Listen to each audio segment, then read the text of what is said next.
Seoul, April. A spring rain was falling over the streets of Hongdae on a Tuesday afternoon. In the middle of a narrow alley, a small food truck painted yellow and green sat quietly at the curb.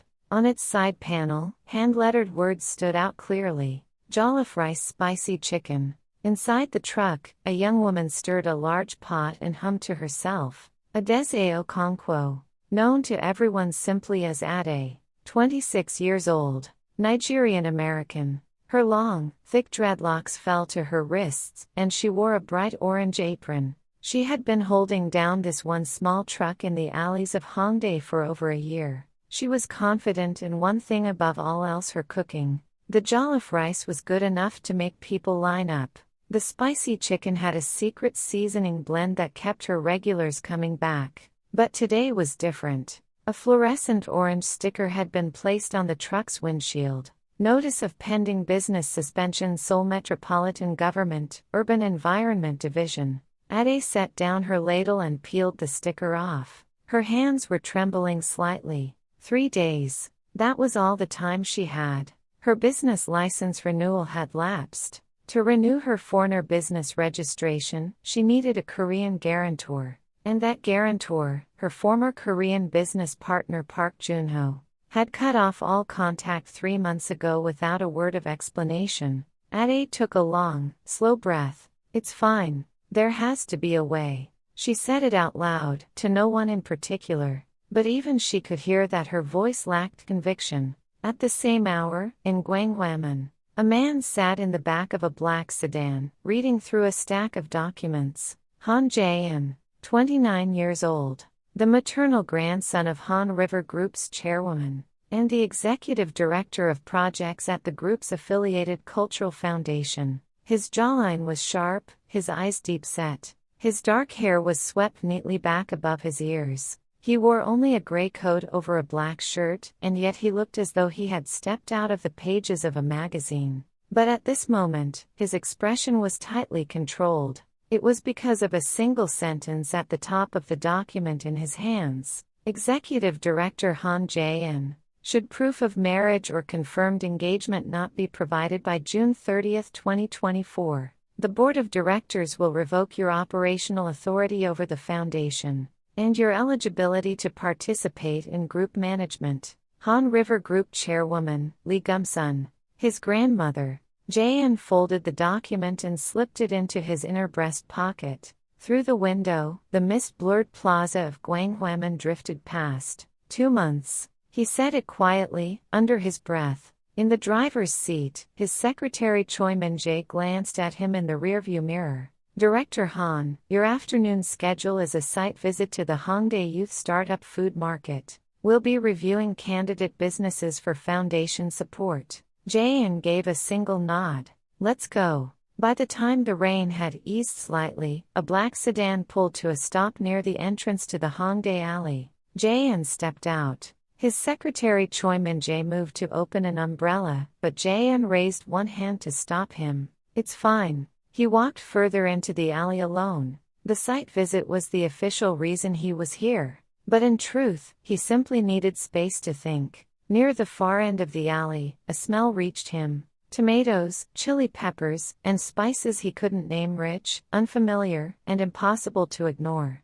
Jaeyun slowed his pace. In front of the yellow truck, a single figure stood with her back half turned. She held a fluorescent orange sticker in one hand and was looking up at the sky. Then she turned her head, and their eyes met. Adaeze looked him over top to bottom in about 2 seconds. A posture that didn't crumble even in the rain. A face that was almost unreasonably handsome. A coat that looked far too expensive for this alley. Are you a customer? She asked. Jaeyun hesitated a moment, then looked up at the menu board on the side of the truck. 1 jollof rice, please. While Adaeze prepared the order, Jaeyun noticed the adhesive residue left behind on the windshield, where the orange sticker had been pulled away. Business suspension? He asked. Adaze's hands paused for just a moment. That's not your concern. I'm here from the Han River Cultural Foundation reviewing businesses for support eligibility. Adaeze looked at him again.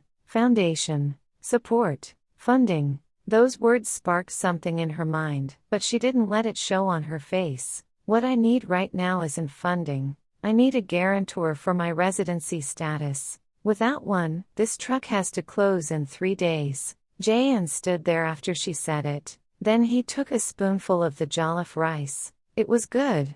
Not just good in the ordinary sense. It was the kind of flavor he had never encountered before. He set the cup down and looked at her directly. Let me give you my business card. If you contact me tomorrow morning, I can offer you a proposition. Adaeze did not take the card. A proposition. You'll find it worth hearing. That night, Adaeze sat on the floor of her basement studio apartment in Hongdae, punching numbers into a calculator. 387,000 Korean won. 1,500,000 won. Additional. 800,000 won. The numbers spun around in her head. She pulled out the business card she had taken. She hadn't even noticed herself picking it up. Han Jaeyun, Executive Director of Projects, Han River Cultural Foundation. She flipped the card over and back, over and back. She knew what her mother in Lagos would say if she found out about any of this. Adaeze, come home. You've done enough. But Adaeze did not want to leave Seoul. She wanted to prove something in this city, with this one small truck. She picked up her phone and typed a message to the number on the card. Tomorrow at 10 a.m. Works for me. I'll hear your proposition. Adaeze Okonkwo. The night before the meeting, Adaeze did not sleep. Through the narrow window near the ceiling of her basement apartment, she could hear the footsteps of people passing on the pavement above. It was 2 a.m. She opened her laptop and searched for the Han River Cultural Foundation. The first result that came up was a photograph. Han Jaeyun in a dark suit, delivering a keynote address at a podium. The headline beneath it read, Han River Cultural Foundation doubles Youth Startup Support Fund for this year. Adaeze read through the article. It felt real, not a performance in organization that actually moved. She closed the laptop and lay on her back, staring at the ceiling. She ran the numbers in her head. Forced departure. 50 million won impossible on her current balance. Unknown. And on the other side of the scale, a chance to keep the truck. A way to stay in Seoul. 30 million won in operating capital. The balance tipped. She picked up her phone again and read the message she had already sent. Tomorrow at 10 a.m. Works for me. I'll hear your proposition. She put the phone down and closed her eyes. Let's do this. The following morning. Gwanghwamun, Han River Group Building, 35th floor conference room. Adaeze stood at the floor-to-ceiling window and looked out over the Seoul skyline. This man is not ordinary. On the table, a set of documents had already been laid out. Han Jaeyun sat across from her, coffee in hand, waiting for her to take her seat. Please, sit. Adaeze sat. But she did not lean back against the chair. Go ahead. Jaeyun slid the documents toward her. A 6-month contract. In exchange for maintaining a publicly announced engagement with me, I will handle the renewal of your residency status and guarantee your business registration. In addition, I will provide 30 million won in interest-free operational funding for your truck business. Adaeze studied the documents. Why? I have a personal situation. I need to know what the situation is before I sign anything. Jaeyun looked at her for a moment. It had been a long time since anyone had spoken to him this directly. My grandmother has given me a deadline proof of marriage by the end of June,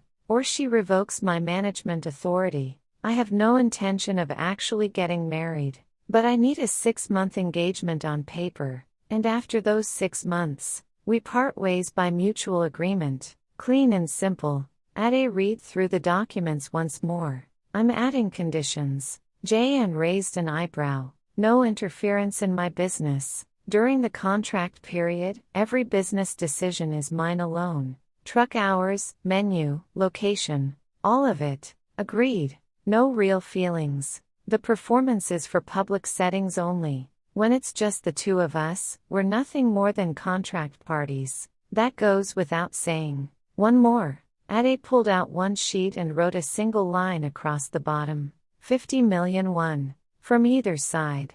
Jaeyun looked at her for a moment. then quietly picked up his pen and signed. From the day the contract took effect, Adae's life shifted completely. The legal team on Jaeyun's side processed the residency guarantee paperwork in less than 2 days. On the third day, a new business license was affixed to her truck's windshield. But the real challenge came after that. A message arrived from Jaeyun. "This Saturday evening I need to introduce you to my grandmother." Adaeze was in the truck stirring her pot when she read it. She narrowed her eyes. "What should I wear?" "Something formal. Hanbok is fine. A dress is fine. I don't own a hanbok." A brief pause, then another message from Jaeyun. "Tomorrow at 2 p.m. I'll send you an address in Hongdae.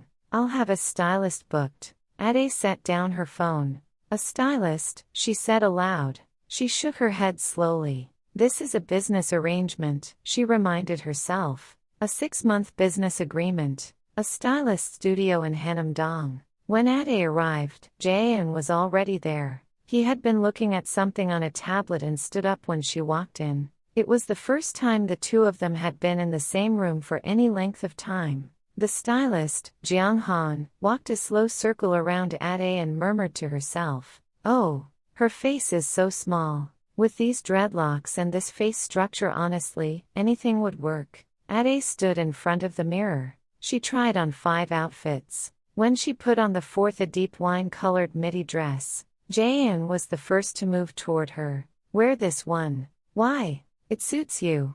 Adaeze looked at her reflection in the mirror. Then she looked at Jaeyun's reflection. She could tell he was watching her, but his expression gave nothing away. She looked away first. "This one, then." Saturday evening. Sungbukdong. At the end of a stone-walled lane, a traditional Korean Hanok residence. The private home of Han River Group chairwoman Lee Gum-sun. Adaeze paused briefly at the gate. Jaeyun spoke in a low voice beside her. "My grandmother reads people fast. Don't let her see you nervous." "I'm not nervous. I know." He opened the gate and stepped through first. When they entered the inner courtyard, 2 figures were already seated on the wooden veranda. An elderly woman with a precise, composed bearing, and beside her, a younger woman quietly pouring tea. Chairwoman Lee Gum-sun looked at Adaeze over the rim of her glasses. The gaze that moved from head to toe was sharp and unhurried. Adaeze met it head-on without flinching. "Hello, I'm Adaeze Okonkwo. It's a genuine honor to meet you." Her Korean was clear and deliberate. Lee Gum-sun's mouth curved barely, but it did. "Sit down." Throughout the evening, Chairwoman Lee fired questions at Adaeze without pause. "Your family?" "I'm from Lagos, Nigeria. My parents and 2 younger brothers are there." "Why did you come to Korea?" "I wanted to prove something with my food." "And what made you decide Jaeyun was right for you?" Adaeze glanced briefly at Jaeyun. He was lifting his teacup to his lips, expression unchanged. "He was the first person to eat my food." The chairwoman's eyes narrowed. "That's your reason?" "For me, it is. You can tell a lot about a person by the way they eat something unfamiliar." Jaeyun didn't hesitate. Lee Gum-sun was quiet for a moment. Then she looked at her grandson. "I like this young woman." Jaeyun set down his cup and said, very quietly, "So do I." The week after the contract began, the two of them posted a single photograph on social media together. It was taken at a cafe in Hongdae, the two of them sitting side by side.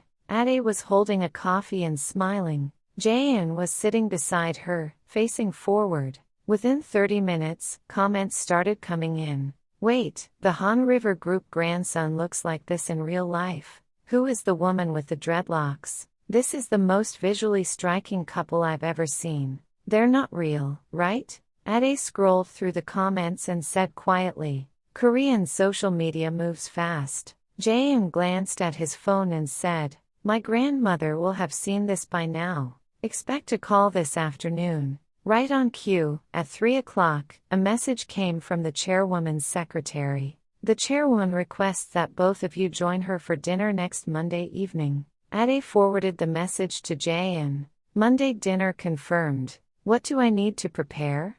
Jaeyun's reply came back within a minute. "Just be yourself." Adaeze stared at the message for a moment. Just be yourself. It was not the answer she had expected. 3 weeks into the contract, things had changed at Adae's truck. With the foundation funding in place, she had upgraded her equipment. The menu had expanded beyond jollof rice and spicy chicken. She now offered a West African pepper soup and fried plantain. By lunchtime, a line had formed. But that morning, a stranger appeared in front of the truck. A man in his 50s, wearing a necktie. "Ms. Adaeze, this alley is being incorporated into a redevelopment zone before the end of the month. You'll need to relocate your truck." Adaeze raised an eyebrow.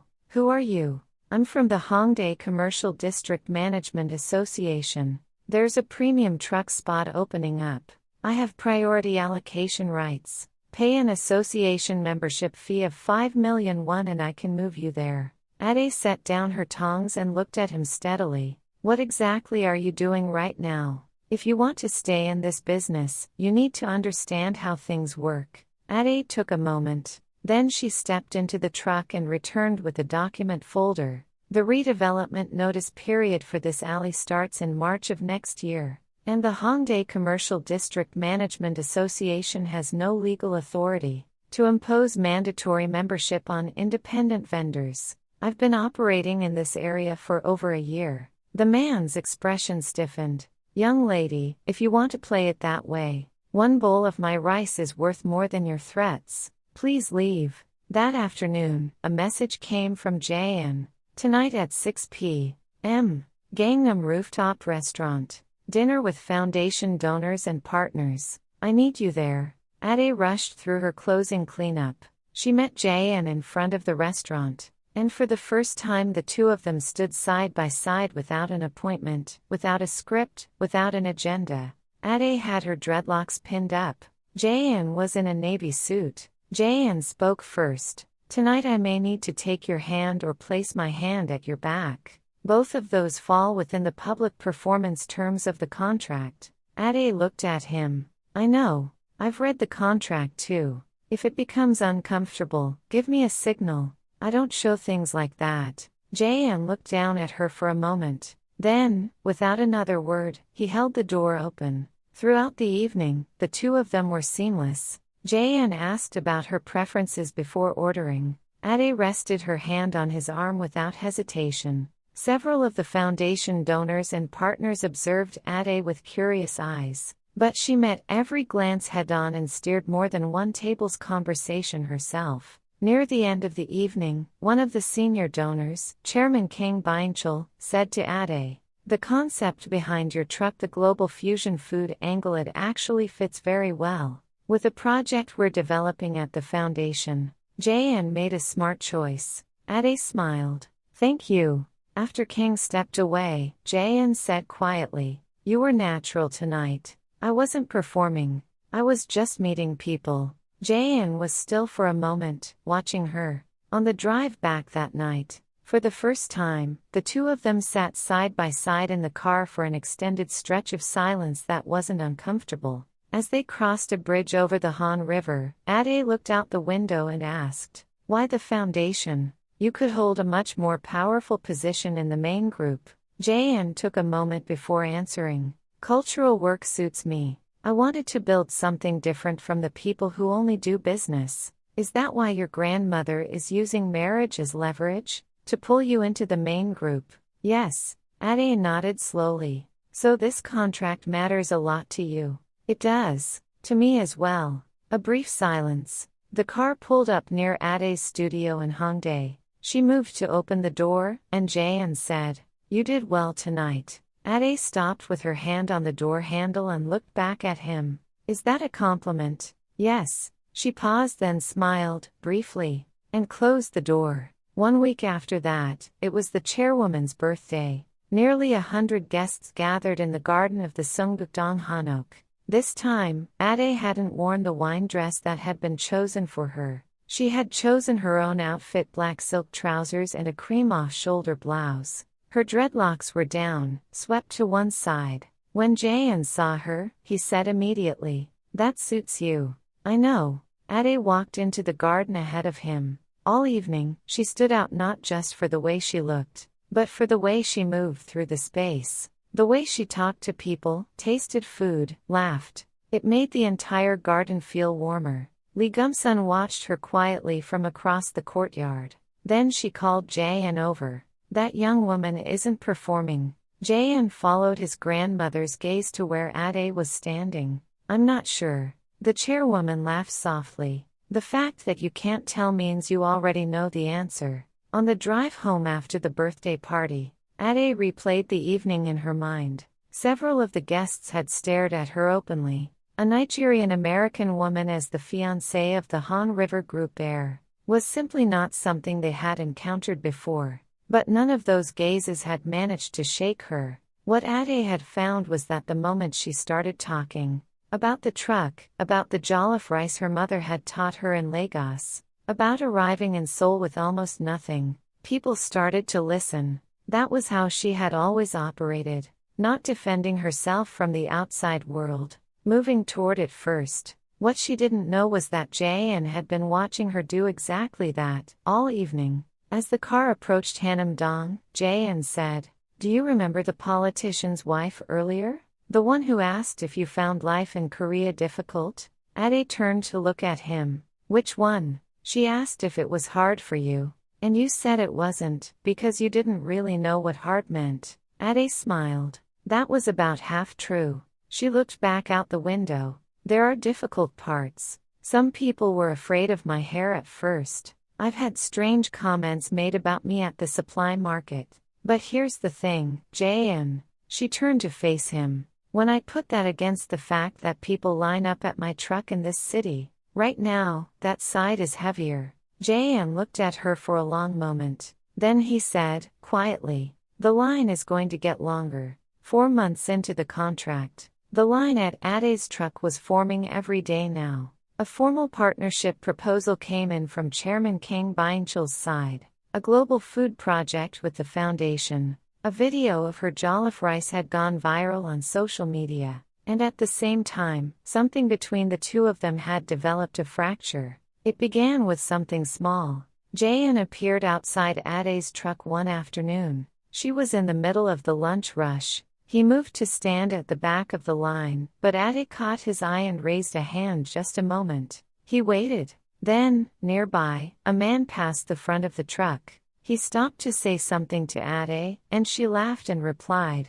His name was Park Ji-hun, a young entrepreneur enrolled in the same foundation startup program as Adaeze. Jaeyun watched this from where he was standing. His expression did not change. When the rush was over and Adaeze came over to him, she asked, "You waited. What's going on?" "There's another chairwoman-related event next week. I came to coordinate schedules. You could have just sent that by text." "You're right." Jaeyun said that, and turned and walked away. Adaeze watched his back. Something was different, but she couldn't identify what. That evening, Jaeyun stayed late in his office after everyone else had gone. His secretary Choi Min-jae paused on his way out. Director Han Yu and Ms. Adaeze seemed to be getting along well lately. Jaeyun looked up from his desk. "It's a contractual relationship." "Of course. But is a contractual relationship the reason you went to Hongdae in person today?" Jaeyun said nothing. Choi Min-jae left quietly. Jaeyun looked down at the papers on his desk. 2 months. That number looked different to him now. 2 months ago, he had wanted those numbers to shrink. Now, it was different. 2 days later, Adaeze reached out to him first. "I'm closing the truck early today. If you have anything to discuss about the contract, you can come by." Jaeyun went to Hongdae. In front of the truck, the two of them sat down side by side. Adaeze put out 2 plates of fried plantain. "Eat." "Thank you." A pause. Adaeze spoke first. "The other day when you walked off like that, was something wrong?" Jaeyun looked at the plate in front of him. "No, that's not true." Jaeyun looked at her. "Why do you say that? I've been reading your face for 4 months. No expression is your default state.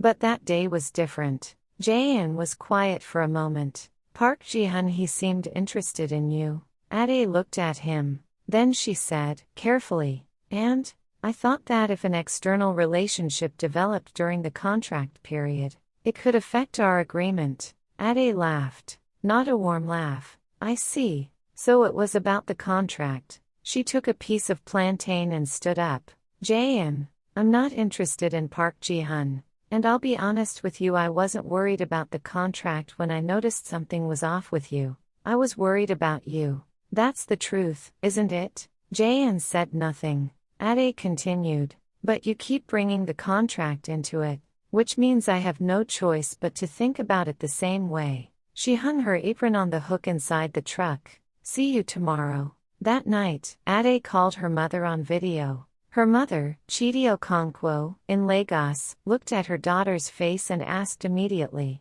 "Something happened." Nothing happened. Adaeze. There was weight in the way she said her daughter's name. Adaeze was quiet for a moment, then spoke. "Mom, what does it feel like when you like someone?" Her mother smiled. "If you're eating and you think about them, that's when you know." Adaeze thought about the 2 plates of plantain she had put out today. One had always been for herself. At some point, 2 plates had become the default. She hadn't noticed when that had started. "Mom, I think I'm in trouble."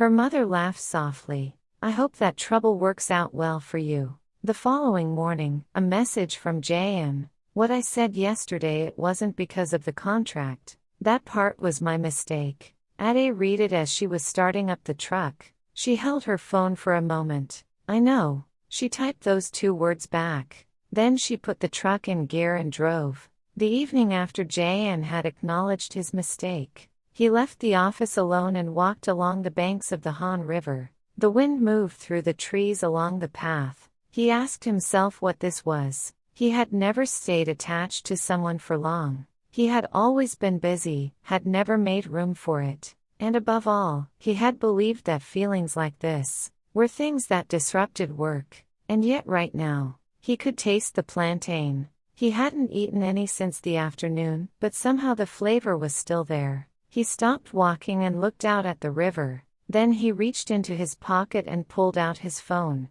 He typed a message to Adaze's number. "What I said yesterday, it wasn't because of the contract. That part was my mistake." He pressed send and put the phone back in his pocket. He stood there looking at the river, not knowing if she would reply, or what she would say if she did. He just stood there. 3 weeks before the contract's expiration date, a Monday morning, Jaeyun received a call from the chairwoman's secretary. "The chairwoman would like to see both of you this afternoon." Jaeyun and Adaeze drove together to Seonggukdong. In the car, they sat side by side. A residue of the tension from the week before still lingered slightly between them. But the silence had stopped being uncomfortable. Adaeze looked out the window and asked, "What do you think she wants to talk about?" "I don't know. She's sharp. She might have picked up on something." Jaeyun looked at her. "On what?" Adaeze paused to find the right words, then said, "That we aren't real." Jaeyun did not answer. Inside the Seonggukdong Hanok, Chairwoman Lee stood as they walked in. Then she said it directly, without preamble. "It's a contract, isn't it?" Both Adaeze and Jaeyun went still at exactly the same moment. The chairwoman pushed a document envelope across the table toward them. "I had the legal team look into it.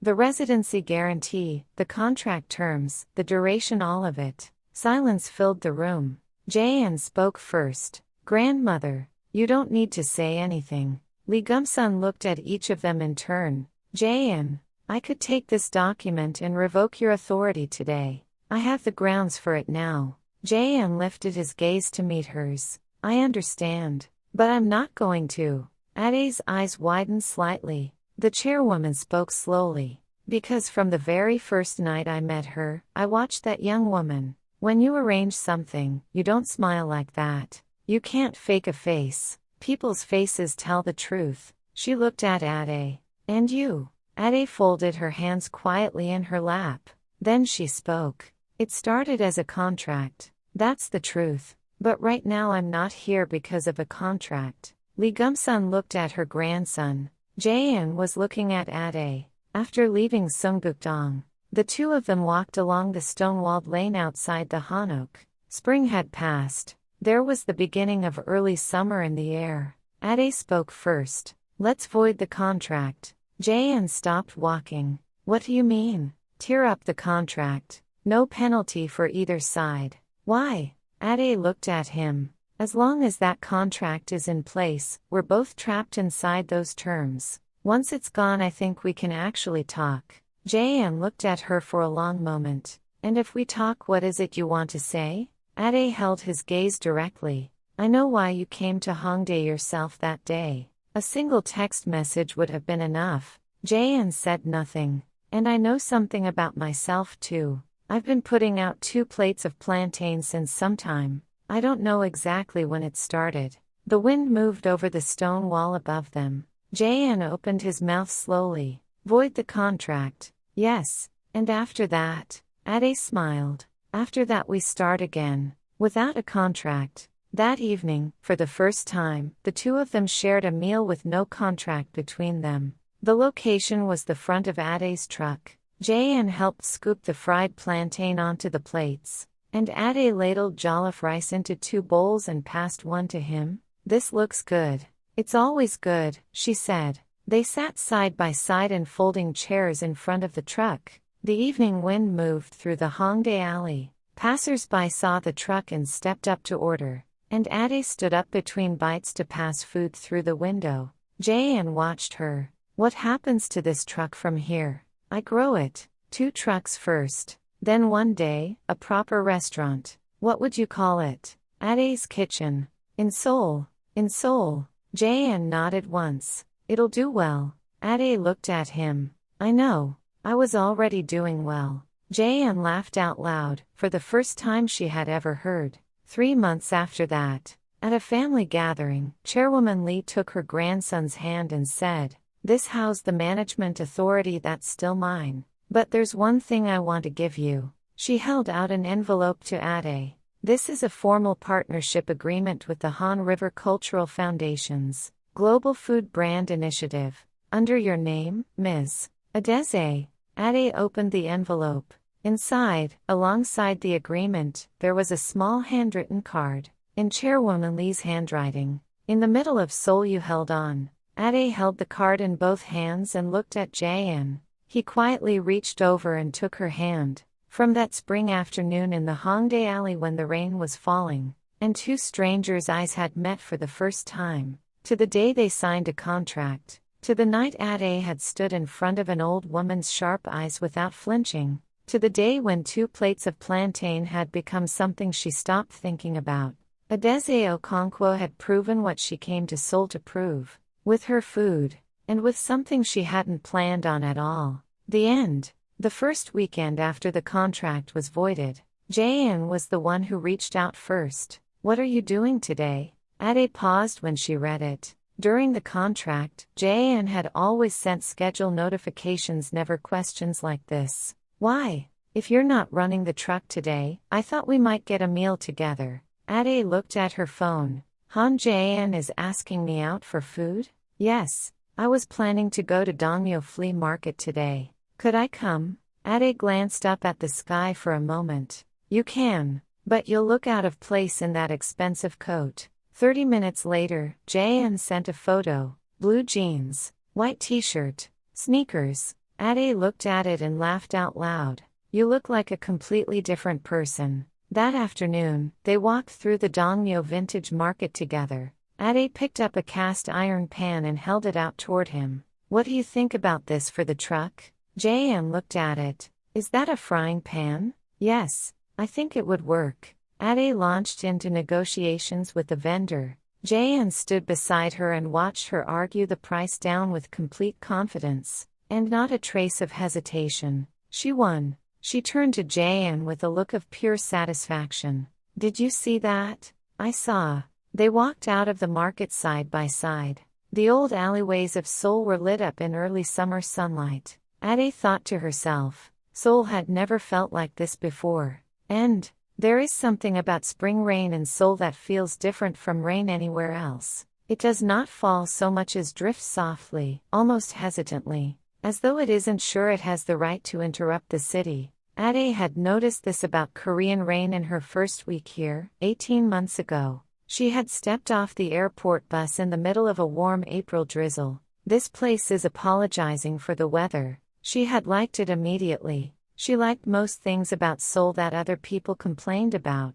The pace, the noise, the fact that no one on the subway made eye contact, none of it bothered her. What she wanted was simple: a city where nobody knew who she was when she arrived, so that whoever she became here was entirely her own creation. Lagos had too much history attached to her name. Her mother's daughter, the girl who was supposed to study pharmacy, the one who had turned down a scholarship to open a food truck. Seoul asked none of that of her. Seoul just watched, and waited, and let her work. So she worked. For 18 months, she had been at this truck before sunrise most days, shopping for ingredients at the wholesale market at 5 in the morning, prepping the base for the jollof rice before the breakfast crowd started moving, and running service from 11 until sold out, usually around 2 or 3 in the afternoon. She had built something real here. She knew it was real because it surprised people. The first time a line had formed outside the truck,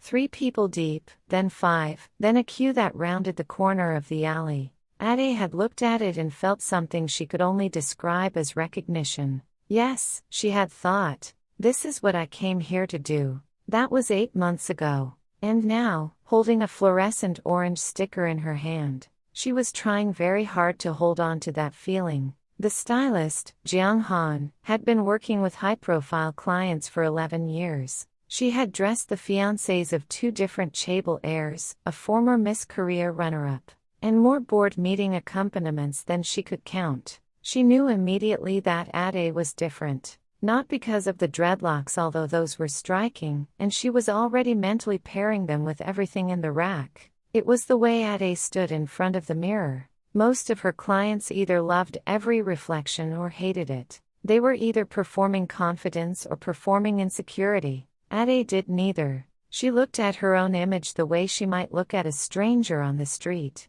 with genuine, straightforward curiosity. She turned to the left. She turned to the right. She tilted her head. She stepped back. She was assessing, not judging. Jaeyun had never seen anyone do that before. When the 4th dress went on the deep wine midi, Adaeze stood still for a moment in front of the glass. Jaeyun, who had been on the far side of the room for the first 3 outfits, moved forward without being asked. He stopped about a meter behind her, so that they were both visible in the mirror. Adaze's eyes moved to his reflection. "This one," he said. "Why?" she asked. Not defensively, genuinely curious, the same way she had been assessing her own image a moment earlier. "It suits you," he said.